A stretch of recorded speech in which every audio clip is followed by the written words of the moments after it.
बापूजी,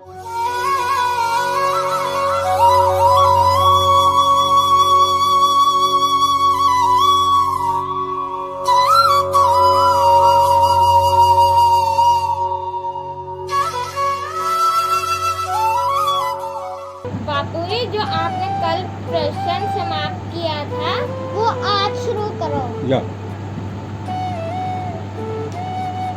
ओम बापू नंदाचौर वाले महाराज जी आपकी सदा ही जय। बच्चों, ये जो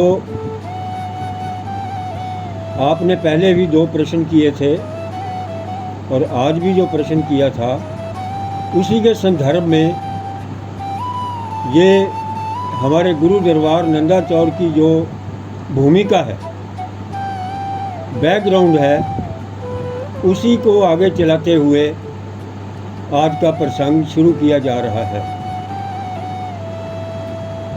पानव देव जी जब अपने पूर्ण गुरु से गुरु दीक्षा प्राप्त कर और अपने गुरु के हुक्म के अनुसार, उनकी आज्ञा के अनुसार जीवों को ज्ञान प्रचार और ज्ञान का प्रसार करने के लिए अपने जन्मभूमि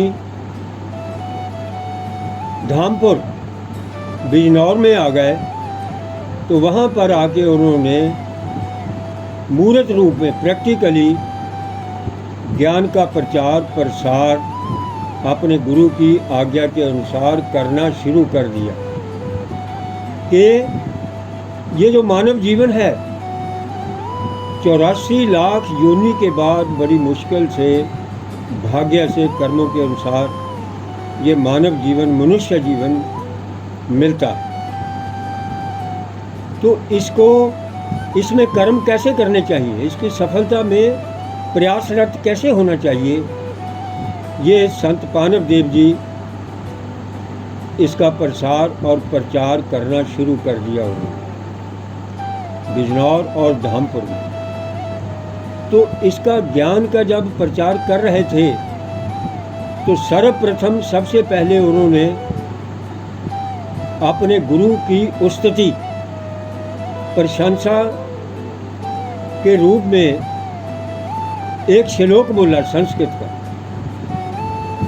जो कि बहुत ही विख्यात और बहुत ही गहरा रेफरेंस या संदर्भ लिए हुए है।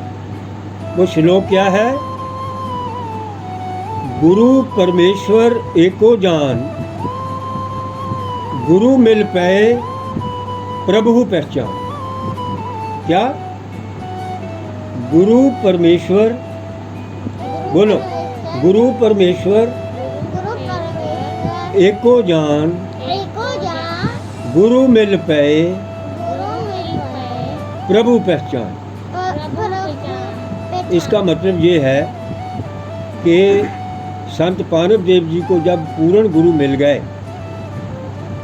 तो पूर्ण गुरु मिलने से अंतरात्मा से उनको मालिक की पहचान भी हो गई गुरु के रूप में, कि गुरु ही मालिक है, परमपिता परमेश्वर है, और परमपिता परमेश्वर ही गुरु है। तो इसलिए सृष्टि में गुरु को ही सर्वोत्तम, सबसे उत्तम स्थान दिया गया है, क्योंकि गुरु के मार्गदर्शन के बिना ज्ञान ना तो प्राप्त हो सकता है, और यदि प्राप्त हो भी जाए तो उसका प्रचार और प्रसार नहीं हो सकता। केवल गुरु के मार्गदर्शन से ही, गुरु के ज्ञान से ही इस भौतिक संसारिक ज्ञान का प्रचार और प्रसार होता है। जब पानव देव जी अपने गुरु की महिमा में आगे बढ़ते गए, बच्चा वो बड़ा होता गया, तो उन्होंने संत पानव देव जी को अपने ही अंदर अपने शरीर के अंदर अंदर अपने शरीर के अंदर मालिक के दर्शन होने शुरू हो गए। मालक के दर्शन होने शुरू हो गए। जा अंदर कैसे? मतलब अंदर शुरू होने अंदर शुरू कैसे होते हैं बताओ मुझे। अंदर ऐसे शुरू होते हैं जब इंसान बाहर की चीज़ों, गुरु ज्ञान से बाहर की चीज़ें, जो दुनियावी चीज़ें हैं, वस्तुएं हैं, उनको भूल जाता है। मैंने क्या खाया है, क्या पिया है, क्या पहना है, कहाँ बैठा हूँ, कहाँ सोया हूँ, ये सब उसको भूल जाता है सब कुछ। फिर वो गुरु में ही अंदर, अपने अंदर मन में मन ही लीन हो जाता है, मगन हो जाता है।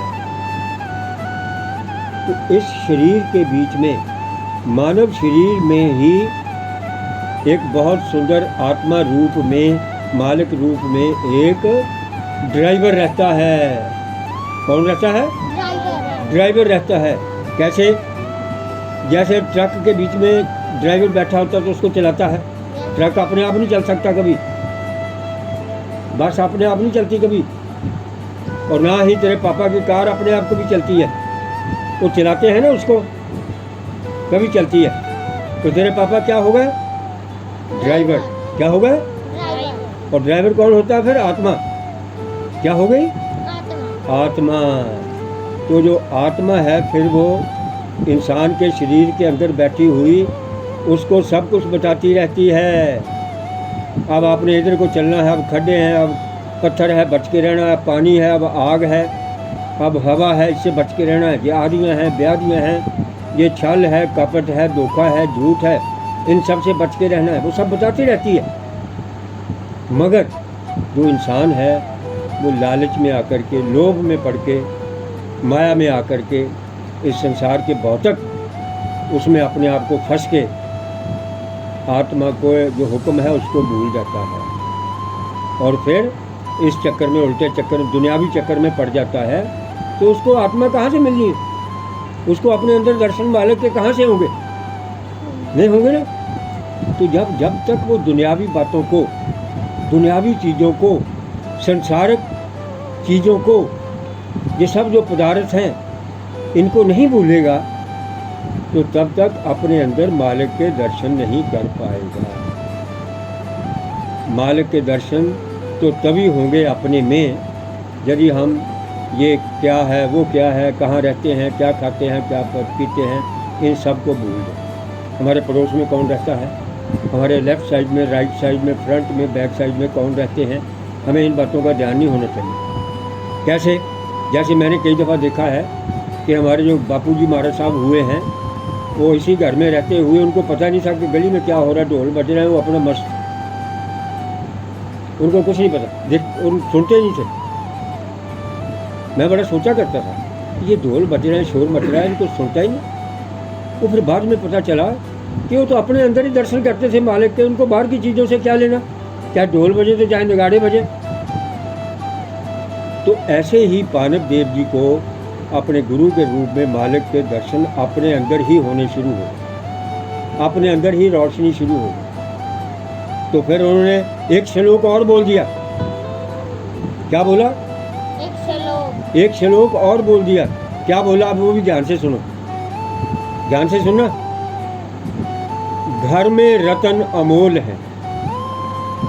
घर क्या होता है? ये शरीर, चार दीवारी, ये घर है। जैसे ये हमारी चार दीवारी है तो हम इसके बीच में रहते हैं तो ये घर हो गया ना, ऐसे ही ये घर है हमारा। घर में रतन अमोल हैं, पानप कहे विचार, बिन सतगुरु मिले नहीं, जगत रहा सिरमा। क्या समझे भाई? इसका मतलब ये है कि घर में रतन अमोल है।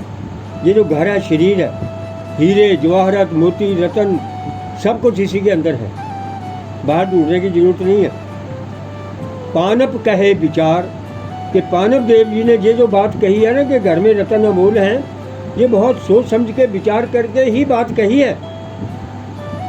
आप अपने आप में मालिक के दर्शन करके अपने अंदर तभी बात कही है, ऐसे नहीं कही, सिद्ध करके कही है, ऐसे चलते फिरते नहीं कह दी कि मुंह से बोल दिया, ऐसा नहीं है। उन्होंने पहले तप किया, तपस्या की, मेहनत की, कर्म किए, अच्छा काम किया, तो तब जाके उनको ये एहसास हुआ कि मालिक तो हमारे अंदर है, हम ढूंढ रहे हैं बाहर, कहाँ ढूंढ रहे हैं, अंदर है, समझो अंदर ही है सब कुछ। मालिक अंदर बैठा है, तभी तो हम आंखों से देखते हैं सब कुछ, वो ही दिखा रहा है हमें, तभी तो हम बोलते हैं, जीभ हमारा बोल रही है, तो तभी तो हमें भूख लगती है, क्योंकि मालिक अंदर बैठा खा रहा है सब कुछ, भूख लग रही है। और तुझे थोड़ी ना भूख लगती है, मालिक को लगती है। वो कहता लाओ मेरे लिए और लाओ अच्छे अच्छे पदार्थ। वो फिर ये भी कहता है मालिक कि अच्छे अच्छे पदार्थ लाओ, उठ पटांग मत खाओ, बाहर से मत खाओ, रेडीमेड ना खाओ, उससे तबीयत खराब हो जाएगी, फिर मालिक की तबीयत भी खराब हो जाती है। फिर मालिक क्या करता है, जब उठ पटांग खाया हुआ होगा, टाइम पर ना खाया, फिर क्या होगा, वॉमिटिंग शुरू हो जाएगी, वो उठा के बाहर फेंक देता है। मालिक कहता है, मालिक देखिए, मालिक ने इस घर जो है, जो तेरा घर है, इसमें 9 दरवाजे रखे, मैं बाद में बताऊँगा ये बातें, ठाकुर जी टाइम वो उठा के बाहर फेंक देता है सब कुछ, वो अपने अंदर ही रखता है। घर में रतन अमोल हैं, पानप कहे विचार, बिन सतगुरु पावे नहीं, जग तरहा सिर मार। आगे क्या कहते हैं कि वो जो अंदर हमारे जवाहरात हीरे रतन हैं, उनको पाने के लिए गुरु की जरूरत है, गुरु की आवश्यकता है। जब तक गुरु नहीं मिलता, पूर्ण गुरु, संपूर्ण गुरु, एक अच्छा गुरु, सच्चा गुरु जो मार्ग दिखाए, वो नहीं मिलता, तब तक वो रतन हम नहीं पा सकते। गुरु हमारा मार्गदर्शन करेगा, भी सीधा रास्ता जाता है, तभी आपको कुछ मिलेगा। यदि टेढ़े मेढ़े होकर चल पड़े तो फिर नहीं कुछ भी मिलेगा।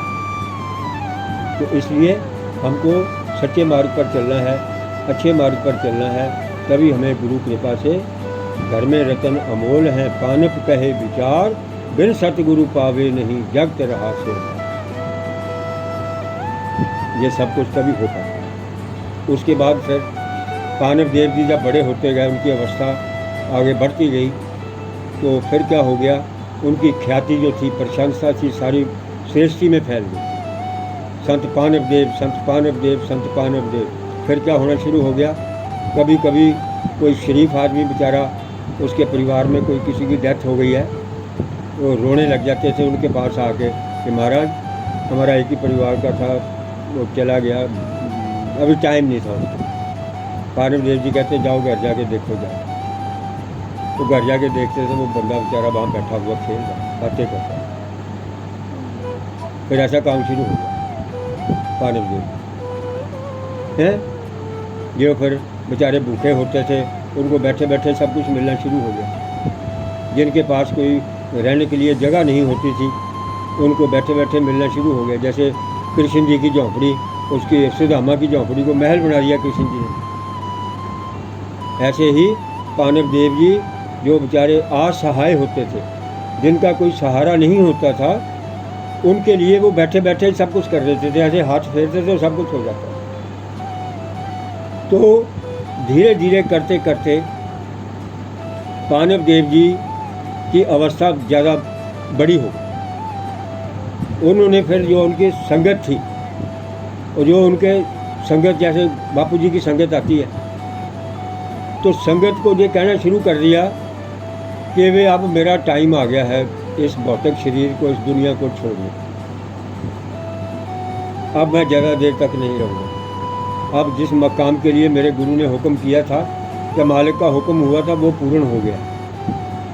मगर अभी ये तो मेरा काम हुआ है आध्यात्मिक रूप में। क्या हुआ है? आध्यात्मिक काम हुआ है। अभी मैंने कर्म क्षेत्र में अपना काम करना है। किस में करना है? कर्म क्षेत्र। कर्म क्षेत्र क्या होता है? जो काम किया जाता है। अध्यात्म काम होता है जो अंदर से सोचा जाता है, अंदर ही अंदर किया जाता है। और कर्म क्षेत्र वो होता है जो कर्म किया जाता है। तो पानव देव जी कहने लगे कि अब मैं अपना जो अगला जीवन है, इस जीवन को, भौतिक जीवन को जहाँ छोड़ के, ये मेरा आध्यात्मिक कार्य पूरा हो चुका है गुरु के हुक्म के अनुसार। और अब गुरु के हुक्म के अनुसार जो उन्होंने मुझे कर्म क्षेत्र का काम दिया है जीवों का उद्धार करने के लिए, अब मैं वो करूँगा। और जब संगत को इस बात का पता चला कि ये पानव देव जी हमारा साथ छोड़ के चले जाएंगे, इसे बड़ा काम खराब हो जाएगा, ये अलोप हो जाएंगे, ये हमें दिखेंगे नहीं, तो रोने लग गए सारे। वो टाइम आगे आता गया और जो संगत थी वो रोना शुरू कर देती कि अब ये हमें साथ छोड़ के चले जाएंगे, हम किसकी बातें सुनेंगे अच्छी अच्छी, तो बड़ा मुश्किल हो जाएगा हमारे लिए। तो पानव देव जी कहते हैं, अरे भाई रोवो नहीं। क्या कहते हैं? रो नहीं, मैं कहीं जाने वाला नहीं हूँ। मैं ये रूप, ये शरीर छोड़ के कहीं नहीं जाने, दूसरे रूप में आऊँगा मैं ही। और वो क्या रूप में आऊँगा? दूसरे रूप में पंजाब के माडा क्षेत्र में रावी दरिया से मैं नया जन्म लूँगा और उसकी मेरी पहचान होगी परमहंस ठाकुर के नाम से। क्या नाम होगा? परमहंस ठाकुर। क्या नाम होगा? परमहंस ठाकुर। परमहंस ठाकुर के नाम से मैं विख्यात होऊंगा, मेरी पहचान होगी। और मैं उस जन्म में, उस जीवन में 12 वर्ष की अवस्था में ही रहूँगा। कितनी अवस्था? 12 वर्ष। केवल 12 वर्ष के बाल रूप में ही रहूँगा। मगर कर्म जो होंगे वो गुरु के कर्म, गुरु करवाएगा मेरे से, वो देखेंगे क्या होगा। तो बच्चों, पानव देव जी ने अपना शरीर छोड़ने से पहले ये लिखवा दिया कि मेरे शरीर का अंतिम संस्कार कैसे करना है। पहले लिखवा दिया, जैसे ये बैठा हुआ इसको लिखा दिया। क्या नाम है इसका? है संजू। संजू को नोट कर दिया, नोट कर भाई, मैं चला जाऊंगा और आपने 12 फुट गड्ढा खोदना नीचे, जहाँ मैं इस टाइम बैठा हूँ। गड्ढा खोद के उसमें पौड़ियाँ लगानी है। पौड़ियाँ लगा के उसमें नमक, कलमी शोरा और कोयला और निशादर, फटकड़ी और उसमें इलायचियाँ, दुनिया भर की चीज़ें उन्होंने नोट के रखी। ये सब इकट्ठी करके मेरे ऊपर डाल देनी है। सब ने मुझे नीचे बिठा के ऊपर डाल के और ऊपर से फिर मिट्टी डाल देनी और उसके ऊपर फिर एक मकबरा बना देना, चबूतरा, मकबरा, चबूतरा बना देना, ताकि संगत जो भी आए, आप लोग आए तो यहाँ आके नतमस्तक हो, मत्था टेको अपनी अपनी श्रद्धा के अनुसार, अपनी अपनी इच्छा के अनुसार। और मैं सबके साथ रहूँगा, सबके कार्य होंगे और समय समय पर सबको दर्शन देता रहूँगा। तो संत पानव देव जी महाराज साहब इस तरीके से जब उनका समय आ गया, उन्होंने अपना शरीर छोड़ दिया और इधर से शरीर छोड़ा और उधर जब वो तेरा होता जी, क्या कहते हैं उसको, बाद 13वीं करने के बाद संसार करना था उन्होंने। तो उसके बाद उन्होंने माझा क्षेत्र में, पंजाब के डिस्ट्रिक्ट गुरदासपुर में रावी दरिया में जन्म लिया। रावी पानी में दरिया, रावी दरिया है, उसमें से जन्म लिया और 12 वर्ष की अवस्था में। और वहाँ अपनी संगत को कह के आए वहाँ बिजनौर में कि आपको विश्वास ना हो तो आप 4 आदमी वहाँ आके मुझे ढूंढ लेना, और ये जो मैंने ग्रंथ लिखाया हुआ है ये ग्रंथ लेते आना साथ में, और यही पहचान होगी ग्रंथ की। और जब मैं घूमता रहूँगा किनारे किनारे, जब आप घूमोगे आपको मेरी पहचान नहीं होगी, मगर मैं आपकी पहचान कर लूँगा। मैं आपको पहचान लूँगा, आपने मुझे पहचान पाओगे। और फिर मैं आपसे पूछूँगा, क्यों भाई मेरा वो ग्रंथ लेके आए आप, तो आप समझ जाओगे कि मैं ही पानवदेव परमहंस ठाकुर के रूप में रावी दरिया से जन्म लेके आ गया हूँ। तो ऐसे ही हुआ। संत पानवदेव जी शरीर छोड़ने के बाद, क्रिया वगैरह करने के बाद, उन्होंने रावी दरिया से अपना प्रकट हो गए, रावी दरिया से प्रकट हो गए, उत्पन्न हो गए। बाल रूप में 12 वर्ष की अवस्था में प्रकट होके और दरिया के किनारे किनारे चलना शुरू कर दिया उन्होंने। प्रकट होकर दरिया के किनारे किनारे जब चलना शुरू कर दिया तो वो 4 जो संगत के मेंबर थे वो वहाँ उनको ढूंढ रहे थे, और वो उस बच्चे को, बाल रूप को 12 वर्ष की अवस्था में उसको पहचान नहीं सके, मगर उन्होंने, परमहंस ठाकुर जी ने उनको पहचान लिया। उनको तो पता था। उनसे पूछा, क्यों भाई आप मेरा ग्रंथ लाए हो? वो कहते, हाँ यही है परमहंस ठाकुर। ये शब्द ही नहीं कही, इन्होंने कहा था कि मेरे से ऐसे पूछ। वो ग्रंथ आगे करके वो पैरों पर गया, कह जी हम ही हैं, हमने पहचान लिया, अब नहीं जाने देंगे आपको। बस वो दंडवत प्रणाम लग गया करने, हाथ जोड़ के मुआफ़िया मांगने लगे। तो परमहंस ठाकुर जी महाराज साहब ऐसे प्रकट हुए, और प्रकट होके देखो उन्होंने पहचान अपनी क्या कराई। प्रकट होके वो 4 बंदों को साथ में लिया जो संगी थे उनके, उनको कहते हैं चलो अमृतसर चले। अमृतसर जाके एक पुराने चुबारे के ऊपर चढ़ गए। छोटी ईंटों का बना हुआ था, बहुत पुराना।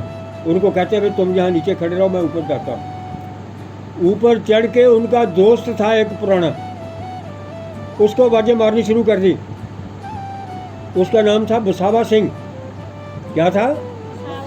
बसावा सिंह, आजा भाई मैं आ गया हूँ, आजा भाई मैं आ गया हूँ, आजा इधर, मैं तुझे मिलने आ गया हूँ।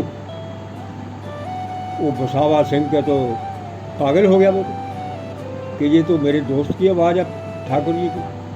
तो नंगे पैरी भागता हुआ अंदर से आया, आके दंडवत प्रणाम लग गया करने, माफ़िया मांगने लग गया। और वो जो दूसरे नीचे खड़े थे वो भी फिर हैरान हो गए देख के कि परमहंस ठाकुर जी को देखो सब याद है कि ये बसावा सिंह जहाँ रहता है, और हमें पता ही नहीं, और ना ही बसावा सिंह को पता है कि ठाकुर जी ने आना मेरे पास। उसको कहते हैं चल भाई चल, ये जगह तेरे रहने वाली नहीं है, इस जगह को छोड़ के चले हम।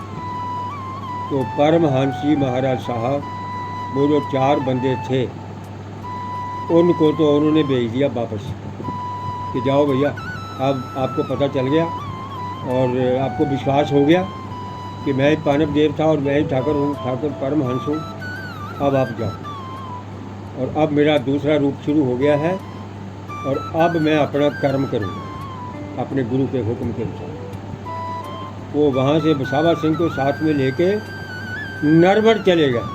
कहाँ चले गए? नरबड़ गांव था एक, वहाँ चले गए। और वहाँ जंगल थे, ऐसे खेती बाड़ी का काम होता था, जैसे ये इधर बाहर जंगल है, पेड़ पौधे लगे हुए। तो वहाँ जाके उसको बसावा सिंह को कहते हैं जगह खोदी है।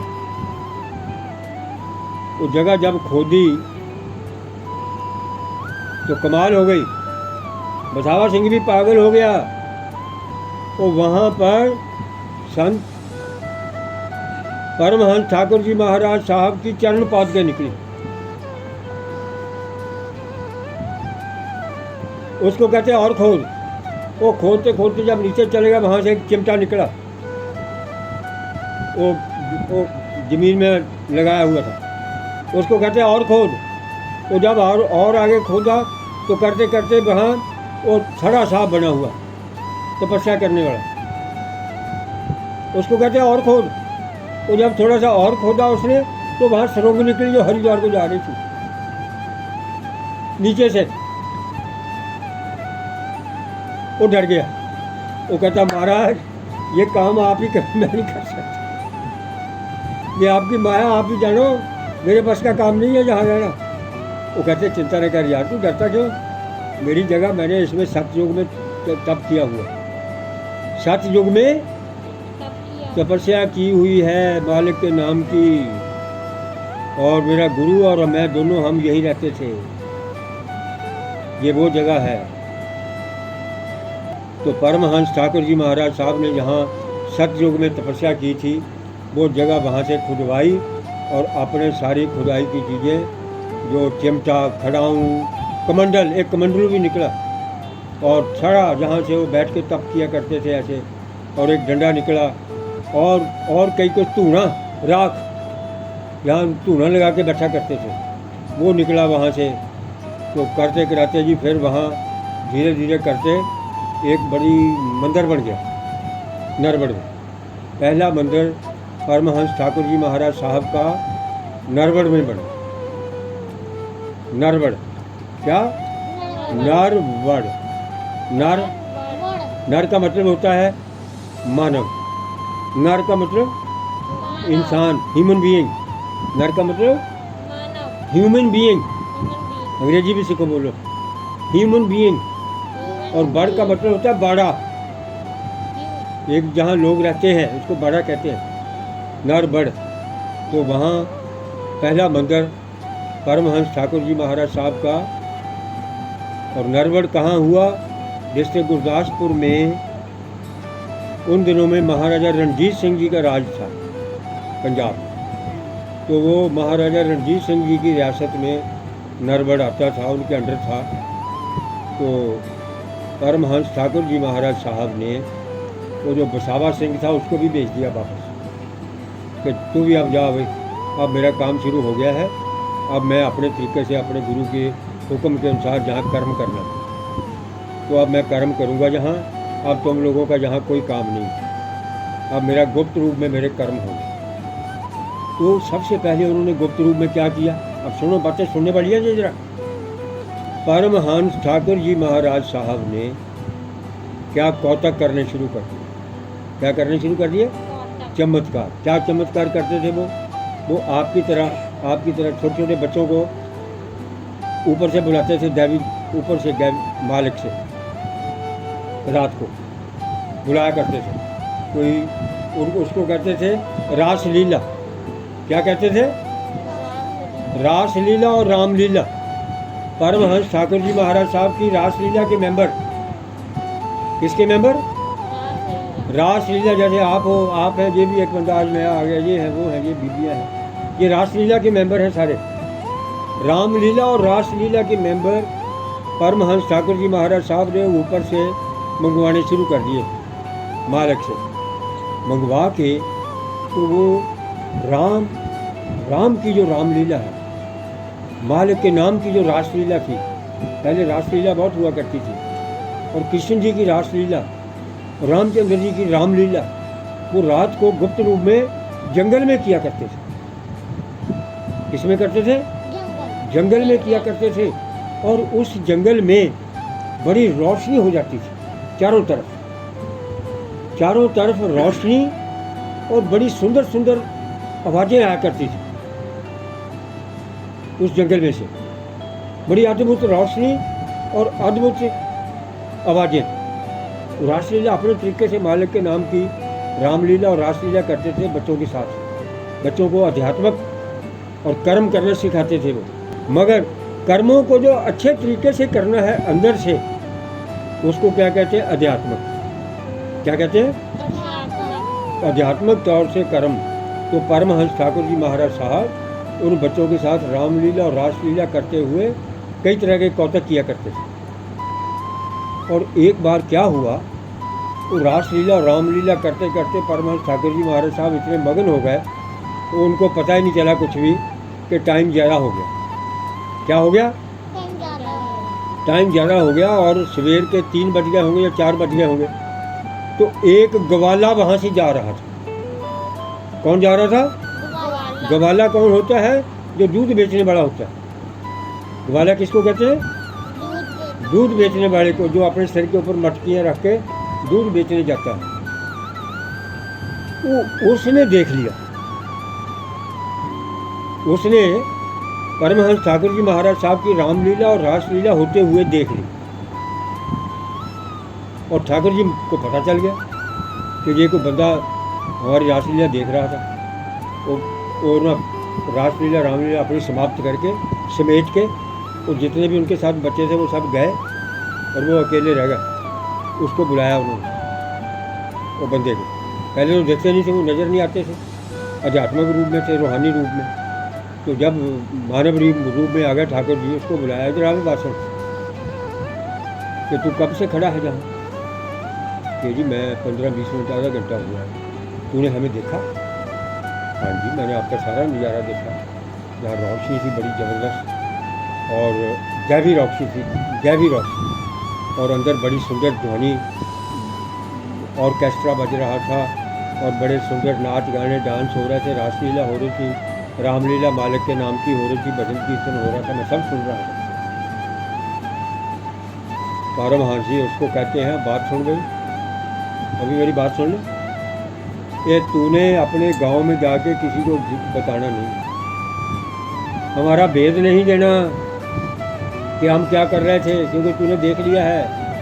और काका, यदि तूने गांव में जाके बता दिया तो तेरे लिए मुश्किल पैदा हो जाएगी, फिर न करना मुझे। उसको कह दिया ग्वाले, क्या कहा कि तूने गांव में जाके शोर नहीं मचाना कि वहाँ कोई आदमी रासलीला कर रहा था, या ये है वो है। कहता जी अच्छा, मैं नहीं बताऊँगा। वो अपना दूध वगैरह बेच के वो फिर वापस गांव में चला गया, और उससे कहाँ रहा गया। कोई फर्ज करो, अद्भुत को नज़ारा देख ले तो उससे रहा जाता है कोई? यहाँ गांव की गली की तो आपकी लेडीज नहीं हटती, तो बापू जी बताइए क्या प्रसाद बांट रहे हैं, लाइन लगा खड़ी हो जाती है। वो बंदे ने जाके गांव में बता दिया कि भाई आपके जंगलों में तो हमारे तो रोज़ का काम है, रासलीला और रामलीला होती है, हम कहाँ बैठे हैं, रोज़ जाके देखा करेंगे। तो बेटा, वो दोधी जो ग्वाला था, उसके घर गांव में बताने की देर थी, आवाज़ निकली उसके मुंह से, खत्म।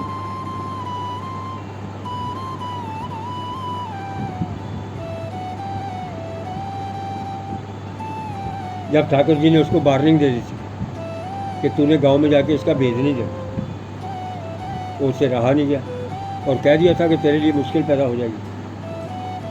और उसने जाके जैसे ही बताया तो वो ख़त्म, एक्सपायर हो गया। और गांव वालों में हाहाकार मच गया। जब हाहाकार मच गया, परेशानी पैदा हो गई, फिर वो ठाकुर जी की कुटिया में गए, सब इकट्ठे हो। उन्होंने फिर प्रार्थना की कि जी हमें पता नहीं था, और आपका ना हमें पता था ना कुछ और था, इस बंदे ने देख लिया, इसने आके बताया हमें। ये तो बेचारा अपना दूध इकट्ठा करके उधर से निकलता है, और दूध बेच के जब आता है तब कहीं इसकी नज़र पड़ी है, तो कृपया करके इसको माफ़ कर। हमें मालूम नहीं, आपका पता होता कि आप इस एरिया में आए हुए हैं तो हम कभी ऐसी गलती ना करें। ठाकुर जी कहते ठीक है, यदि आपकी ये बात है तो मालिक से प्रार्थना करते। कहते ये लो, ये पानी जल ले जाओ और उसके ऊपर छिटे मारो। उन्होंने एक बर्तन में जल दिया, तो घर जाके उन्होंने छिटे मार दिए, और वो जो ग्वाला था दूध बेचने वाला, वो जीवित हो गया। वो क्या हो गया? जीवित हो गया, उठ के बैठ। ओम बापू परमहंस ठाकुर जी महाराज आपकी सदा ही जय। बापू नंदा चौरवाड़े महाराज जी आपकी सदा ही जय। वो जीवित हो गया, और उसके बाद फिर उसने नतमस्तक होके बड़ी वंदना की, ठाकुर जी महाराज साहब की बड़ी सेवा की। और फिर वो जो बापू ठाकुर जी महाराज साहब परमहंस की कुटिया थी, उसी में आ गया। वो अपना घर बार छोड़ के वहीं बैठ के सेवा लग गया था। झाड़ू देना है, सफाइयाँ करनी है, बर्तन साफ करने हैं, और सब कुछ करना है। तो वो घर बार सब कुछ छोड़ दिया उसने, और ठाकुर जी की सेवा में ही अपना सारा जीवन लगा दिया, समर्पित कर दिया कि मैं बस ठाकुर जी के लिए ही हूँ मैं, इन्होंने मेरा नया जीवन दिया। तो ये ठाकुर जी, परमहंस ठाकुर जी महाराज साहब का एक अध्यात्मक कर्म के रूप में ये पहला एक दृष्टांत, एक कौतक, एक चमत्कार था। क्योंकि जैसे बच्चों, मैंने कल भी आपको बताया था कि जब तक कोई शक्ति अपना कुछ चमत्कार नहीं दिखाती तो उसको कोई मानता नहीं, कोई नहीं मानता। जब कोई शक्ति चमत्कार नहीं करती तब तक हम उसको मानते नहीं हैं। जैसे बापूजी हैं हमारे, बापूजी कह देते थे कि भाई उसका ये भी काम हो जाएगा, उसका ये भी काम हो जाएगा, अब उसका ये दुबई चला जाएगा या वो ड्राइवर बन जाए, सारे काम हो जाते थे बापूजी के कहने के अनुसार। कभी तो हम मानते थे कि ये बापूजी चमत्कार करते हैं। शक्ति को नहीं दिखाएगी तब तक शक्ति को माना नहीं जाता। तो ऐसे फिर परमहंस ठाकुर जी महाराज साहब कई तरह के कौतक करते रहे बच्चों के साथ। रोज़ रामलीला रासलीला करते थे और अपना वो दिन के टाइम वो अपना कुटिया में बैठे रहते थे या इधर उधर सैर करते रहते थे, घूमते रहते थे, और रात को रामलीला और रासलीला किया करते थे। और फिर मज़े की बात यह है कि परमहंस ठाकुर जी महाराज साहब ना तो कुछ खाते थे ना पीते थे और हवा में रहते थे। क्या रहते थे? हवा में ही रहते थे। और वो हवा से ही सांस लेते थे, हवा को ही ग्रहण करते थे और हवा ही उनकी शक्ति थी, हवा ही उनकी ताकत थी। और हवा को ही खाते थे, हवा को ही पीते थे और हवा में ही रहते थे। मगर इस सब के बावजूद वो रहे 12 वर्ष की अवस्था में ही। कैसे? बड़े तो होते गए, उनकी एज तो बढ़ती गई, एज तो बढ़ती गई, मगर वो रहे, उनकी जो शक्ल थी, चलना फिरना, घूमना फिरना, बैठना उठना, वो 12 वर्ष की अवस्था वाले बच्चे का ही रहा। उसके बाद फिर उन्होंने नरवड़ के बाद अपना एक स्थान बनाया गुप्त रूप में दौरांगला। कहाँ बनाया? दौरांगला, वो भी गुरदासपुर डिस्ट्रिक्ट में है और वो भी स्थान देखने वाला, दर्शन करने वाले हैं। वहाँ भी उन्होंने कई कौतक किए और वहाँ भी एक सुरंग, ऑटोमेटिक सुरंग नीचे से जहाँ तपस्या किया करते थे, वो पता नहीं वो नरवड़ से होकर हरिद्वार को जाती है, वो भी उस सुरंग को नरवड़ के साथ मिलाया नीचे से दौरांगला, उस सुरंग को नरवड़ की सुरंग के साथ मिलाया और वो फिर हरिद्वार जाके स्नान करने जाया करते थे नीचे से। जब पता नहीं चलता था कब जाते हैं कब आते हैं। और वो सुरंग अभी भी है दौरांगला में, जहाँ जो हमारे बाबा जी पुजारी बैठे हैं, पुजारा साहब ये सेवा करते हैं, तो दौरांगला वहाँ सुरंग है नीचे। देखिए आपने कभी गए? हाँ, वो परली तरफ बनी हुई है, तो बड़ा नीचे से छोटी ईंटों की धरती, अब तो बंद कर दी थी मगर बनी हुई है। तो वो बनाई उन्होंने वहाँ, और दौरांगला में भी उन्होंने कई कौतक किए। परमहंस ठाकुर जी महाराज साहब ने दौरांगला में रहते हुए भी संगत को तारने के लिए कौतक क्यों करते थे? क्यों करते थे कौतक? को दिखावा तो नहीं करते थे। तो दौरांगला जो कस्बा है, गांव है, उसकी गलियां बड़ी छोटी छोटी हैं, बड़ी छोटी छोटी गलियां हैं। और हमारे नंदा चौर की गलियां तो अभी फिर भी कुछ बड़ी हैं, वो तो बहुत छोटी छोटी इधर ऐसे निकलती है, कोई इधर को, कोई इधर को, कोई इधर को। और उन दिनों में लाइट नहीं होती थी, बिजली नहीं होती थी।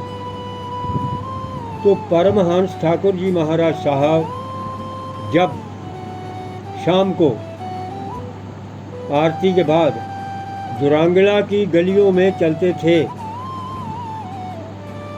तो वो शरीर रूप में नहीं चलते थे,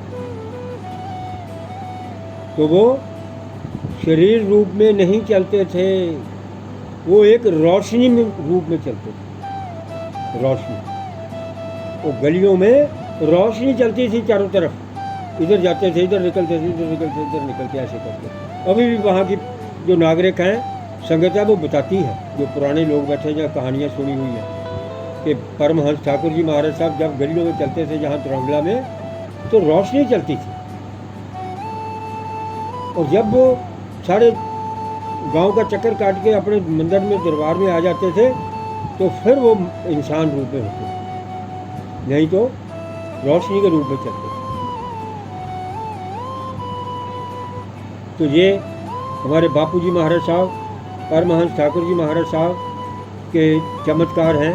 रामलीला, रासलीला नरवड़ में, और द्रांगला में स्थान जो बना है वहाँ रोशनी रूप में, गलियों में, और द्रांगला में ही उन्होंने जहाँ तपस्या करते थे वहाँ से सुरंग नरवड़ में मिला के आगे हरिद्वार को गई, हरिद्वार में स्नान करके आ जाते थे।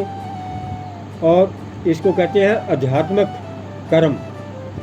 क्या कहते हैं? कर्म। अध्यात्मक, अकेले कर्म नहीं, अध्यात्मक कर्म। संत पानव देव जी ने तो केवल अध्यात्मक कार्य किया, पानव देव जी ने तो केवल अध्यात्मक कार्य किया जीवों को तारने के लिए, मगर दूसरे रूप में उन्होंने परमहंस ठाकुर जी महाराज साहब के रूप में उन्होंने अध्यात्मक कर्म किया। क्या किया? अध्यात्मक कर्म किया।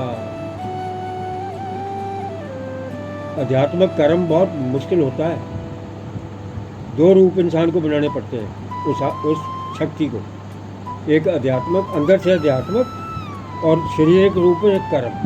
तो परमहंस ठाकुर जी महाराज साहब जो अपना व्याख्यान किया करते थे बच्चों में या संगत में, तो अपने व्याख्यान में वो खुद कहते थे कि मैं चारों युगों में हुआ हूँ। चारों युगों में कौन कौन से युग है? तो हमारे परमहंस ठाकुर जी महाराज साहब चारों युगों में हुए हैं, और लिखा भी हुआ है पीछे मेरा ख्याल है, तो देखो चारों युगों में हुए हैं। तो द्रांगला में परमहंस ठाकुर जी महाराज साहब ने अध्यात्मक कर्म किया है। क्या किया? अध्यात्मक कर्म किया। कैसे कर्म किया आप सुनो। टाइम क्या हो गया? अभी है थोड़ा 5 मिनट और समाप्ति करते हैं। द्रांगला में रोशनी रूप में चलते हुए जो कर्म किया, तपस्या की, सुरंग निकाली। एक और बहुत सुंदर कर्म किया उन्होंने वहाँ, उनकी जहाँ दरबार है, कुटिया है, पहले तो कुटिया होती थी, अब दरबार है। उस दरबार में एक कुआं है। क्या है? कुआं है, और वो कुएं से ही पानी निकाला करते थे वहाँ पीने के लिए, नहाने के लिए। तो एक वहाँ पंडित जी रहते थे, उनका नाम था पंडित मोतीराम। क्या नाम था? पंडित मोतीराम जी ठाकुर जी के दर्शन करने आया करते थे। तो कभी कभी वो कह दिया करते थे ठाकुर जी को कि ये मैं नहीं इन बातों को मानता जी, ये चमत्कार है, ये तो अभी दिखावा है, ड्रामेबाजी है, ये क्या बातें होती हैं, ये कर दो वो कर दो। तो ठाकुर जी कहते भाई पंडित जी फिर आप कर लो जो करना है, जो जिस चीज़ को मानना आप मान लो। पंडित जी कहते हैं मैं परमहंस जी मैं हरिद्वार जाऊंगा स्नान करने, और बताओ आपने कुछ लाना है वहाँ से, मैं अपने परिवार के साथ हरिद्वार में जाऊँ। कहते हैं मेरे लिए क्या लाना, मेरे गंगा मैया को प्रणाम कर देना मेरा, बाकी आप ले आना जो लाना होगा, आप स्नान करे आओ जाकर। वो चले गए जी। जब स्नान करने गए तो पंडित जी बड़े उस्ताद थे। पंडित जी क्या थे? क्या थे? उस्ताद थे। उन्होंने एक जान के काम गलत कर दिया। क्या किया? काम गलत कर दिया। वो क्या काम गलत कर दिया? उन्होंने ना जान के अपना जो लोटा लेके गए थे वो वहाँ छोड़ दिया हरिद्वार में। क्या कर दिया? हरिद्वार में छोड़ दिया कि मैं जाके परमहंस जी को ना, ठाकुर जी की इनकी शक्ति जो ताकत है उसका परीक्षा लूँगा, टेस्ट करूँगा। ये यहाँ बैठे बैठे सब कुछ करते रहते हैं, देखते हैं भाई ये ठीक ठाक है, पर ठाकुर जी की कोई ताकत भी है। और वो हरिद्वार से घूम फिर के आ गए, आके तो मत्था टेका परमहंस जी को क्यों जी पंडित जी आ गए आप? हाँ जी आ गए। कहते महाराज, ठाकुर जी महाराज, मेरे से ना एक गलती हो गई। कहते क्या गलती हो गई पंडित जी? आप तो गलती कर ही नहीं सकते, आप तो विद्वान हैं। कहते नहीं जी, मेरे से मूर्खता हुई। कहते क्या मूर्खता हुई? कहते बात ये है ठाकुर जी, मेरा ना एक लोटा रह गया हरिद्वार में, तो मैं लाना वहाँ से भूल गया, गंगा के बीच में रह गया, पता नहीं कहाँ चला गया। तो यदि आपके पास कुछ है तो मेरा लोटा मंगवा दो वहाँ से, है? यदि आपके पास कुछ है तो मेरा लोटा मंगवा दो कृपा करके, मेहरबानी करके। तो मेरे पास एक ही लोटा है सारे काम करने के लिए। तो ठाकुर जी तो जानी जान थे, वो कौतक उन्होंने तो किया था। वो कहते पंडित जी, ज़्यादा होशियारी अच्छी नहीं होती, तो मेरी परीक्षा लेनी चाहते हो? वैसे कहते तो मैं आपकी परीक्षा लेनी चाहता हूँ, टेस्ट लेना चाहता हूँ, है? चलो कोई बात नहीं, आपके मन में जो बात है ना वो देखते हैं, करते हैं कुछ ना कुछ। कहते हैं पंडित जी, उदास नहीं होना, निराश नहीं होना, और जाओ कुआं है, कुएं में देखो जाके आपका लोटा है। गंगा मैया ने आपका लोटा भेजा, उस कुएं में देखो तो जाके मेरा जो कुआं है। कहते हैं ऐसे ठाकुर जी, ऐसे कैसे हो सकता है कि आपके कुएं हरिद्वार से मेरा लोटा आ जाएगा? कहते भाई देखो तो सही जाके, हो सकता है कि गंगा मई हमारे कुएं में आ जाए, आपका लोटा देने यहाँ है। पंडित जी कहते अच्छा। वो पंडित जी उठ के गए, जब कुएं में जाके देखा तो उसका पानी ऊपर आया हुआ, 1-1 फुट था नीचे तक, और वो लोटा तैर रहा उसमें। पंडित जी का लोटा। ठाकुर जी महाराज आपकी सदा ही जय।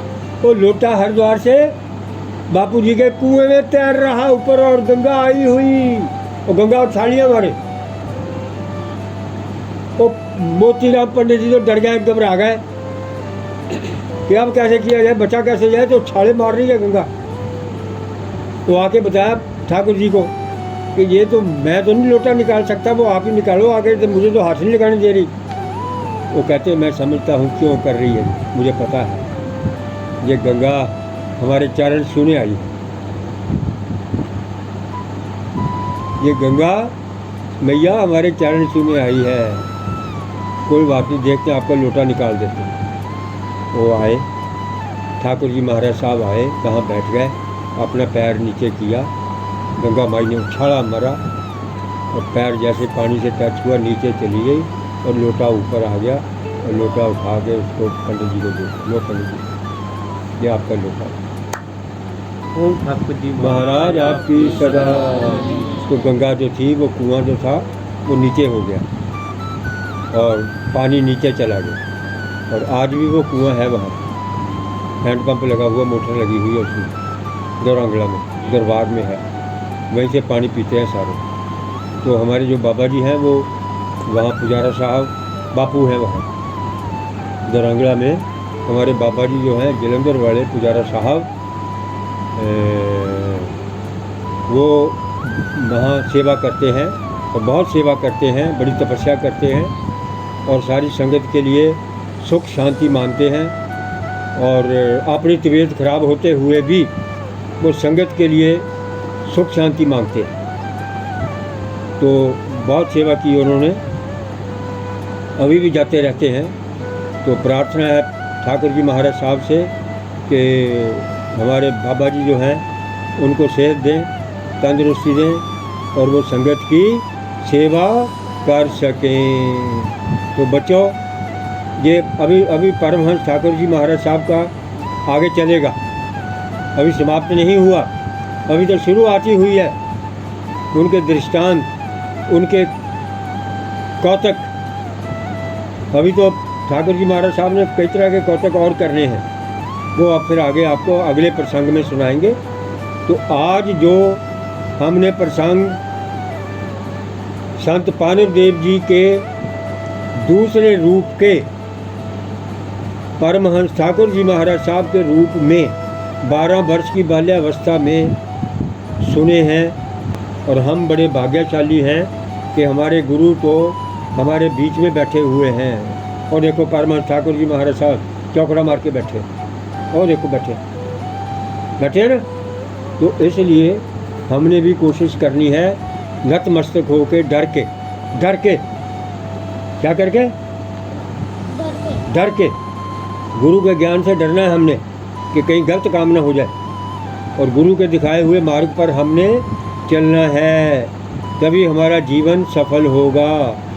ओम बापू नंदाचार्य वाले महाराज जी आपकी सदा, परमहंस ठाकुर जी महाराज आपकी सदा, सब संतन की जय, सब संगत की जय।